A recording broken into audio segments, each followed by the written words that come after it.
So previous year கொஸ்டின்ல நம்ம வந்து எக்கனாமி பார்த்தோம். தென் வந்து டெவலப்மெண்ட் அட்மினிஸ் தமிழ்நாட்டினுடைய வளர்ச்சி நிர்வாகம் வந்து பார்த்துருக்கோம்.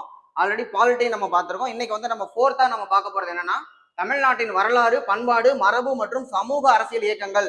யூனிட் 6 முன்னாடி யூனிட் 8 இருந்து யூனிட் 6 மாற்றப்பட்டுள்ள இந்த இடத்த வந்து மாத்தி வச்சிருக்காங்க. இதைத்தான் நம்ம பார்க்க போறோம். இதுல 601 கொஸ்டின் கேட்டிருக்காங்க. இதுல நான் இலக்கியம் சேர்க்கல. சங்ககாலம் முதல் இக்காலம் வரை, அப்புறம் திருக்குறள் அதை மட்டும் தனியா எடுத்துட்டேன். அதுவே 400 கொஸ்டினுக்கு மேல வரும்.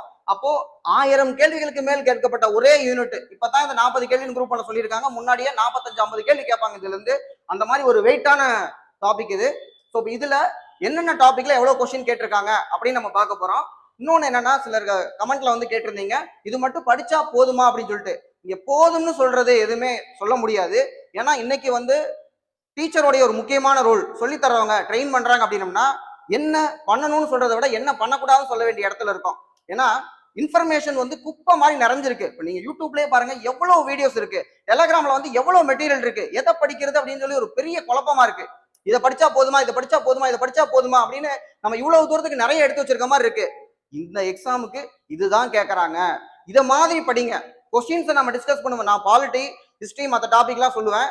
இந்த கேள்வியில இருந்து இந்த கேள்வி எடுத்திருக்காங்க, இது ஆப்ஷனா இருந்தது, இது கேள்வியா மாறிடுச்சு. இது கேள்வியில இருந்து அடுத்த ஒரு கொஸ்டின் கேட்டிருக்காங்க. ஸோ அந்த ஏரியால இருந்து கேட்பாங்க. அப்படியே காப்பி பேஸ்ட் பண்றது ஒரு 2-3 கேள்வி வைப்பாங்க. அந்த மாதிரி கிடையாது. ப்ரீவியஸ் இயர் கொஸ்டின் அப்படிங்கிறது நமக்கு ஒரு வழிகாட்டியாக வந்து பயன்படும். இதை படிச்சிட்டோம்னா எப்படி படிக்கணும் உங்க பார்வையே மாறிடும். ஓகே, இந்த எக்ஸாமோட டிமாண்ட் இதுதானா, இதுக்கு நான் இப்படித்தான் ப்ரிப்பேர் பண்ணணும் அப்படின்னு மாத்திரும். ஏன்னா அவங்களுடைய லாங்குவேஜ் டிஎன்பிஎஸ்சிக்கும் நமக்கு இருக்கக்கூடிய நேரடி தொடர்பு, டைரக்ட் கம்யூனிகேஷன்னா 2 ஒன்னு அவங்க கொடுக்குற சிலபஸ், 2வது இந்த சிலபஸ்ல இருந்து நான் இப்படித்தான் கேள்வி கேட்டிருக்கேன் அப்படிங்கிறது. இதுக்கிடையில இதப்படி அதப்படி இது எல்லாமே ஒப்பீனியன். நான் சொல்றது என்னோட ஒப்பீனியன். என் ஒப்பீனியனுக்கு நான் எடுத்துட்டு வரது என்னன்னா, ப்ரீவியஸ் இயர் கொஸ்டின் இதுல இருந்து கேட்டிருக்காங்க. அப்ப சமச்சீர் படிக்கலாமா வேண்டாமா? ப்ரீவியஸ் இயர் கொஸ்டின் நிறைய சமச்சீர்ல இருந்து வந்திருக்கிறதுனால நம்ம சமச்சீர் படிக்கணும். சமச்சீரை ஒட்டி சில இது படிக்க வேண்டியது இருக்கு. அதுக்கு தான் நமக்கு ப்ரீவியஸ் இயர் கொஸ்டின் வந்து தேவைப்படுது. ஸோ இப்போ நம்ம கண்டென்ட்டுக்குள்ள போலாம். முதல்ல இந்த டாபிக்ல வந்து பார்த்தோம்னா தமிழ் சமுதாய வரலாறு, அது தொடர்பான தொல்லியல் கண்டுபிடிப்புகள், ஆர்கியாலஜிக்கல் டிஸ்கவரி அப்படிங்கிறது. இந்த ஆர்கியாலஜிக்கல் டிஸ்கவரியில தொல்லியல் தளங்கள் மட்டும் ஒரு 19 கொஸ்டின். இது எல்லாமே தொல்லியல் தளங்கள் தான். இங்க வரைக்கும் இருக்கக்கூடியது 69 கொஸ்டினுக்கு மேல வரும். இதுல நான் வந்து என்னன்னா, அரிக்கமேடு, ஆதிச்சநல்லூர், கீழடி, இது தவிர பொதுவான இடங்கள்லாம் இப்ப விருதுநகர், வெம்பக்கோட்டை, கோலுவாம்பட்டி, கோயம்புத்தூர், இந்த மாதிரியான தளங்கள் சம்பந்தமா பொறுத்துக்களை வந்த கேள்வி வந்து 19 கொஸ்டின் தனியா போட்டேன் நான்.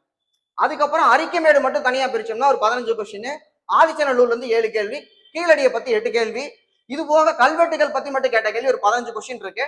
தென் வந்து தொல்லியல் ஆய்வாளர்கள், ஒரு மார்ட்டிமர் வீலரோ, ஆண்ட்ரூ ஜவரோ, இல்ல வந்து மத்த ராபர்ட் ப்ரூஸ் கூட்டு, அந்த மாதிரி ஆய்வாளர்கள் சம்பந்தப்பட்ட கேள்வி ஒரு 5 கேள்வி. இந்த மாதிரி அந்த ஃபர்ஸ்ட் பார்ட் இருக்கு. இதுக்கப்புறமா சங்ககால வரலாறு, இது வந்து சங்ககாலம் முதல் இக்காலம் வரை இலக்கியம் இல்லாம ஜெனரல் ஹிஸ்டரி அபவுட் சங்கம், அதாவது மூவேந்தர்கள் இருந்தது, அவங்களுடைய கொடி, அவங்களுடைய தலைநகர், துறைமுகம் எங்கும் இருந்தது, அப்புறம் சங்ககால மகளிர் வந்து தலையில் அணியும் ஆபரணம் என்ன, நெல்லை வந்து அளக்க பயன்படுத்தின ஒரு அளவைக்கு என்ன பேரு, இப்படிப்பட்ட கேள்விகள் நிறைய கேட்டிருக்காங்க. ஸோ அந்த மாதிரியான ஹிஸ்டரி கல்ச்சர் கொஸ்டின்ஸ் வந்து ஒரு 39 கொஸ்டின் எடுத்திருக்கேன். ஸோ இது ஃபர்ஸ்ட் பார்ட். இது 2000 வருஷத்துக்கு முன்னாடி பழைய சம்பவம். ஸோ ப்ராப்பரா இதுல ஹிஸ்டரி ஆரம்பிக்கிறதுன்னு பார்த்தோம்னா, ஆங்கிலேய ஆட்சிக்கு எதிரான தொடக்க கால கிளர்ச்சிகள், ஏர்லி எஜிடேஷன். ஸோ இந்த ஏர்லி எஜிடேஷன் தான் ஆரம்பிக்குது. இந்த இடத்துல புலித்தேவர்ல இருந்து பார்ப்போம். ஆனா தமிழ்நாடு ஹிஸ்டரி ப்ராப்பரா எங்க ஆரம்பிக்குது அப்படின்னு பாத்தீங்கன்னா, நமக்கு இந்த டாபிக் லேட்டர் பார்ட்டுக்கு ராபர்ட் கிளைவ்ல இருந்து ஆரம்பிக்குது. ராபர்ட் கிளைவ், இப்போ நம்ம கேட்கறீங்கல்ல, இதெல்லாம் முடியுமா முடியாதா, நமக்கே எக்ஸாம் படிக்கிறோம், டைம் கம்மியா இருக்கு, பண்ண முடியுமான்னு சொல்லி கிளைவை வந்து எடுத்து பார்க்கணும். நம்ம கிளைவ் 19 வயசுல கிளர்க்கா வேலைக்கு சேர்ந்தவர்.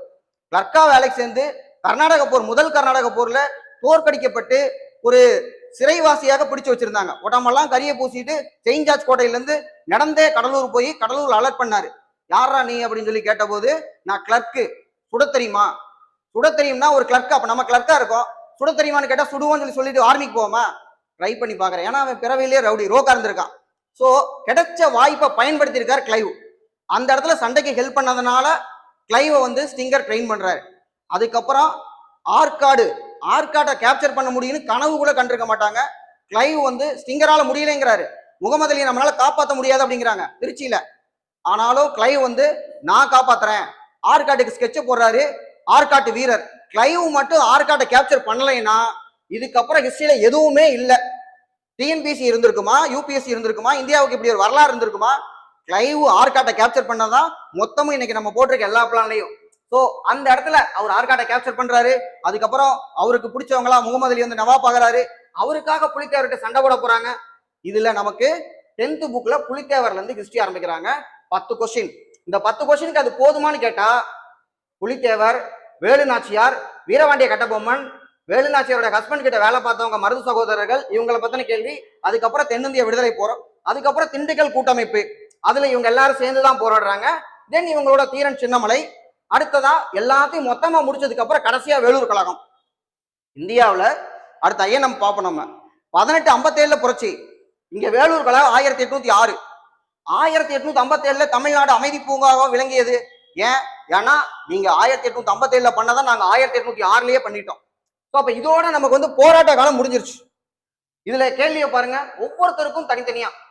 புலித்தேவருக்கு 10, வேலுநாச்சியாருக்கு 11, வீரபாண்டிய கட்டபொம்மன் 17 கேள்வி, மருது சகோதரர் 15 கொஸ்டின், திண்டுக்கல் கூட்டமைக்கு 3 கேள்வி, தீரன் சின்னமலைக்கு 4 கேள்வி, அதுக்கப்புறம் வேலூர் கழகத்துக்கு 9 கேள்வி. இதுல நிறைய ரிப்பீட்டடா கேட்டதையே கேட்டிருக்காங்க. 10th புக்கை தரவா படிக்கணும். +1 புக்ல ஒரு பாடம் இருக்கு, அதையும் தரவா படிக்கணும். இது போக பேராசிரியர் கா வெங்கடேசனுடைய புக்ல வந்து படிக்கணும். அதை வச்சுதான் நாங்க நோட்ஸ் ரெடி பண்ணிட்டு இருக்கோம். இன்னொரு 1 வாரம் 10 நாள் ஆகும் ரெடியா இருக்கு. அடுத்து தமிழ்நாட்டின் சமூக அரசியல் இயக்கங்களின் பரிணாம வளர்ச்சி. இப்ப எல்லாம் சண்டை போட்டு முடிஞ்சாச்சு. இதுக்கப்புறம் என்னன்னா பிரச்சனை. ஏன்னா பிரிட்டிஷ் ரூல் பண்ண ஆரம்பிச்சிட்டாங்க. அப்போ அவங்க ரிஃபார்ம் பண்றாங்க. நம்மளும் கூட வந்து பார்த்தோம்னா ஒவ்வொருத்தரும் ஒரு ஜாதி பிரச்சனை மெயினா எடுத்துக்கிறாங்க. வைகுண்ட சுவாமிகள் ஆகட்டும், ராமலிங்க அடிகள் ஆகட்டும், அவர் வந்து பார்த்தோம்னா வாடிய பேரை கண்ட போதெல்லாம் வாடினேன், எல்லா உயிர் மேலும் இரக்கம் செலுத்தியிருக்காரு. அவருக்கு 12 கேள்வி. அவர் மிஸ் பண்ணாம ஒரு கேள்வி கேட்கறாங்க. வைகுண்டருக்கு 4 கேள்விதான் இருக்கு. அதுல வந்து அவருடைய இயற்பெயர் முடிசூடும் பெருமாள் வச்சிருப்பாரு, பேரை மாத்த சொல்லியிருப்பாங்க. அவர் சம்பந்தப்பட்ட கேள்வி நல்லா கேட்கறாங்க. அயோத்திதாசர் ரொம்ப முக்கியமானவர். 10th புக்ல சின்னதா ஒரு கண்டென்ட் இருக்கும். அதுவே பல தடவை வரிக்கு வரி கேட்கப்பட்டவர் அயோத்திதாச பண்டிதர். அடுத்து அவருடைய ரிலேட்டிவ் தான் ரெட்டைமலை சீனிவாசன். அவரை பத்தியும் கேள்வி கேட்டிருக்காங்க.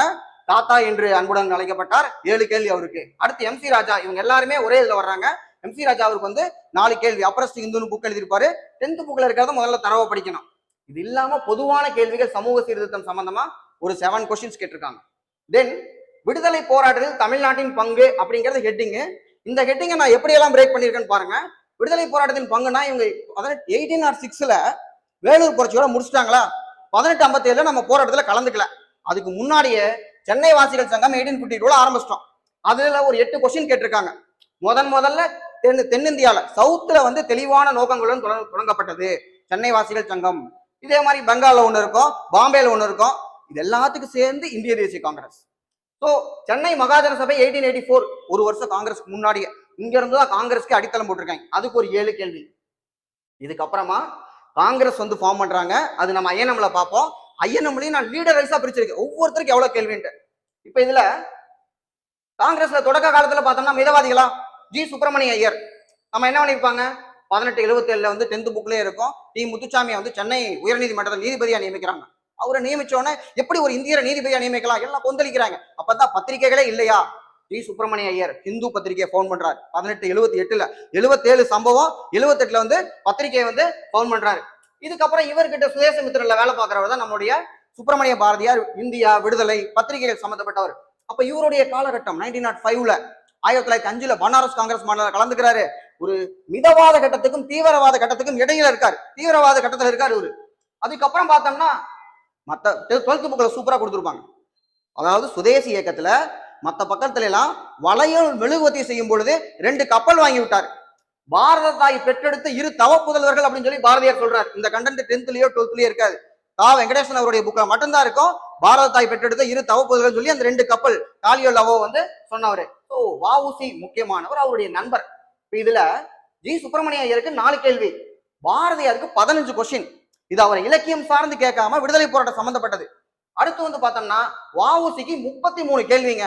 ரொம்ப ரொம்ப ரொம்ப ரொம்ப முக்கியமானவர் வஉசி.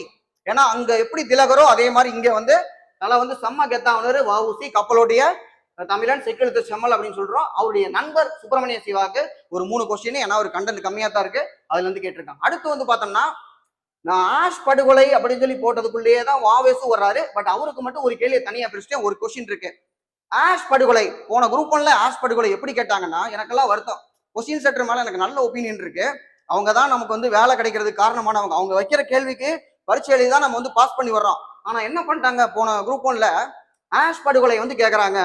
A1 யார், ஆஷ் படுகொலை செய்யப்பட்டதுல A1 அக்யூஸ்டு பிரிட்டிஷ் சொல்லாங்க, நம்ம சொல்லலாமா? நீலகண்ட பிரம்மச்சாரியை பத்தி கேட்டது.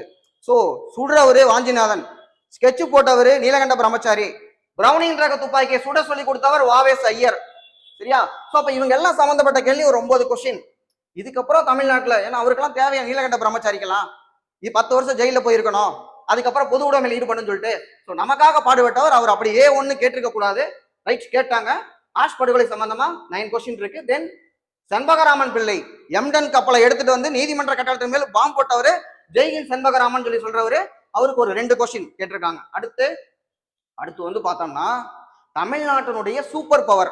இப்ப ராபர்ட் கிளைவுக்கு முன்னாடி தமிழ்நாட்டை யார் வச்சிருந்தா, யாரு சூப்பர் பவர் அப்படின்னு சொல்லி பார்த்தோம்னா அன்வாருதீன் நவாப். அவர் கண்ட்ரோல்ல தான் தமிழ்நாடு இருக்கு. அதுக்கப்புறம் தமிழ்நாடு பிரிட்டிஷ் கண்ட்ரோல்ல இருக்கு. நம்ம எல்லாரும் சண்டை போடுறோம். சோ அதுக்கப்புறமா தமிழ்நாட்டை ஓரளவுக்கு கண்ட்ரோல் எடுத்தவங்க, காங்கிரஸ் பீரியட்ல டாமினேட் பண்ணவங்க டாக்டர் அன்னி பெசன்ட் பிரிட்டிஷை தெரிக்க விட்டாங்க. சென்னை கவர்னரா பென்ட்லாண்டே கூப்பிட்டு, அம்மா நீங்க எந்த ஊர், அயர்லாந்து, திரும்பி போயிருங்கம்மா, இங்கிலாந்துக்கு போங்கம்மா, உங்களுக்கு எல்லா வசதியும் பண்றோம். போகவே மாட்டேன்ட்டாங்க. அதுக்கப்புறம் அவங்களை கைது பண்ணவன் தான் போராட்டம் வேற லெவலுக்கு போய் 1916 அவங்க பண்ணின தன்னாட்சி இயக்கம், இவங்க திலகரும் பண்ணினது. 17 என்னாச்சு, படிப்படியாக பொறுப்பு வாய்ந்த அரசு அமைக்கப்படும், கிராஜுவல் இன்ட்ரடக்ஷன் சொல்லி பிரிட்டிஷையே கதற வச்சுட்டாங்க. ஸோ அன்னி பெசன்ட்டுக்கு ஒரு 14 கொஸ்டின். அதுக்கப்புறமா வந்து பார்த்தோம்னா மாண்டேகு செம்ஸ்போர்டை கொடுத்து ஆஃப் பண்ணிட்டாங்க. அன்னி பெசன்ட் எல்லாம் விலகிட்டாங்க. அப்பதான் இந்த தலைகள் உள்ள வர்றாங்க. ராஜகோபாலாச்சாரி, சத்தியமூர்த்தி, காமராஜர், பெரியாரு சேர்ந்து வருவாரு. அவர் இங்க வைக்கல, ஏன்னா அவர் இங்க உள்ள போனவர் திரும்பி வெளியில வந்துட்டார். சரியா?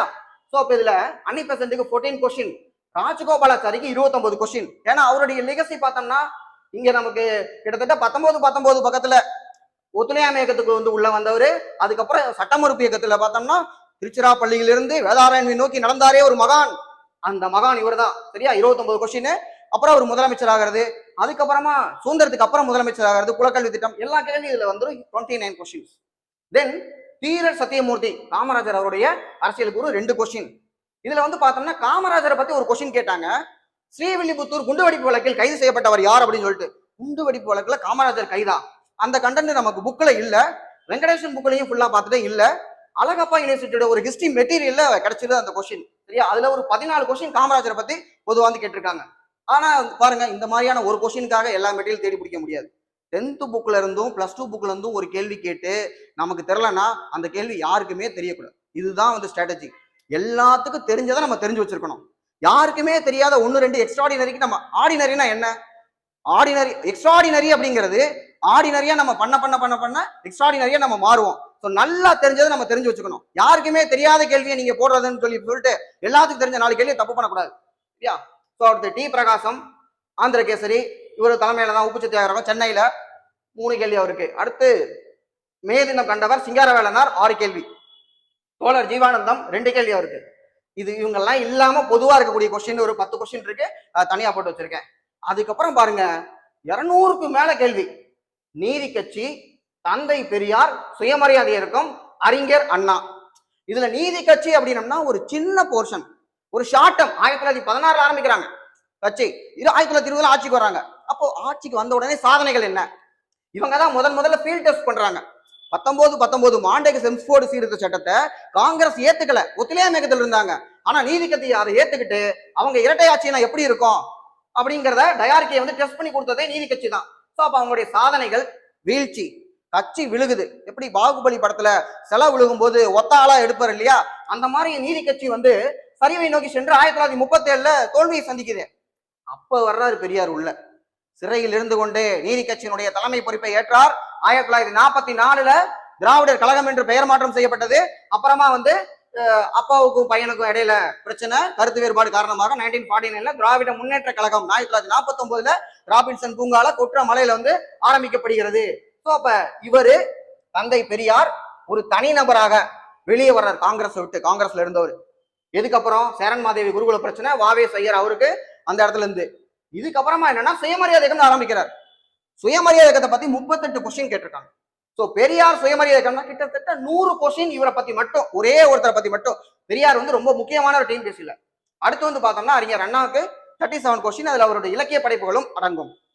தென் விடுதலை போராட்டத்தில் பெண்களின் பங்கு, பெண்களின் பங்குல நம்பர் 1ல இருக்கக்கூடியது டாக்டர் முத்துலட்சுமி ரெட்டி, 12 கொஸ்டின். சரியா? அவங்க வந்து முதல் டாக்டரு, அதுக்கான கேள்வி. சட்டமன்ற மேலவைக்கு தேர்ந்தெடுக்கப்பட்ட முதல் பெண், அப்படியே அவங்க போட்டோவை போட்டு அந்த கண்டென்ட் கொடுத்துருப்பாங்க. அது அப்படியே கொஸ்டின் வந்து கேட்டிருக்காங்க நிறைய தடவை. அடுத்து ரெண்டாவது யாருக்கு அதிகமான கேள்வினா ருக்மணி லட்சுமிபதி. இவங்களை பத்தின கண்டென்ட் நமக்கு 10th புக்ல இருந்து அதிகமா கேட்கல. உப்பு சட்டங்களை மீறியதற்காக அபராதம் கட்டிய முதல் பெண்மணி, அது மட்டும் தான் நமக்கு தெரியும். 9 கொஸ்டின். அப்புறமா அவங்க வந்து அமைச்சரா இருந்திருக்காங்க, சரியா? அப்புறம் துணை சபாநாயகரா இருந்திருக்காங்க. இந்த மாதிரி எக்ஸ்ட்ரா கண்டென்ட் டாக்டர் வெங்கடேசன் தான் வந்து அவருடைய புக்ல சொல்லியிருக்காரு. அடுத்து வந்து பார்த்தோம்னா கடலூர் அஞ்சலை அம்மாள் 2 கேள்வி. தென் டாக்டர் எஸ் தர்மாம்பாள், அவங்களுக்கு 1 கேள்வி. இவங்க பேர்ல நம்ம திட்டம் எல்லாம் இருக்கு, பார்த்திருப்போம். மூவலூர் ராமாமிர்தம் அம்மையார் 5 கேள்வி. முக்கியமானவங்க. ஸ்கீம்ஸ்லயும் அவங்களுக்கு வந்து அந்த மாதிரி நமக்கு புதுமை பெண் திட்டம் அவங்க பேர்ல தான் இருக்கு. அதுல 5 கேள்வி, இதுல ஒரு 5 கேள்வி, 10 கேள்வி அவங்களுக்கு பார்த்துக்கோங்க. அடுத்து செல்வி துர்காபாய் 1 கேள்வி. கேப்டன் லட்சுமி செகல். லட்சுமி செகல் வந்து பார்த்தோம்னா பிரேம்குமார் செகல், நேதாஜி சுபாஷ் சந்திர போஸ் போற படையில இருந்தவங்க. பிரேம்குமார் செகல் வந்து மேரேஜ் பண்ணிக்கிட்டாங்க. லட்சுமி செகல் 2 கேஷன். அடுத்து அம்புஜதம்மாள், காந்தியினுடைய வளர்ப்பு மகள், தத்து மகள், 2 கொஸ்டின் அவங்களுக்கு வந்து கேட்டிருக்காங்க. அடுத்து பத்மாசினி அம்மாள், நமக்கு நீல் சிலை அகற்ற தொடர்புடையவர்கள், 1 கொஸ்டின். தென் வைமு கோதைநாயகி அம்மாளுக்கு 1 கொஸ்டின். அது இல்லாம பொதுவான பெண்களுக்கு ஒரு 10 கொஸ்டின். ஸோ இந்த மாதிரி தான் ஸ்பிளிட்டா இருக்கு.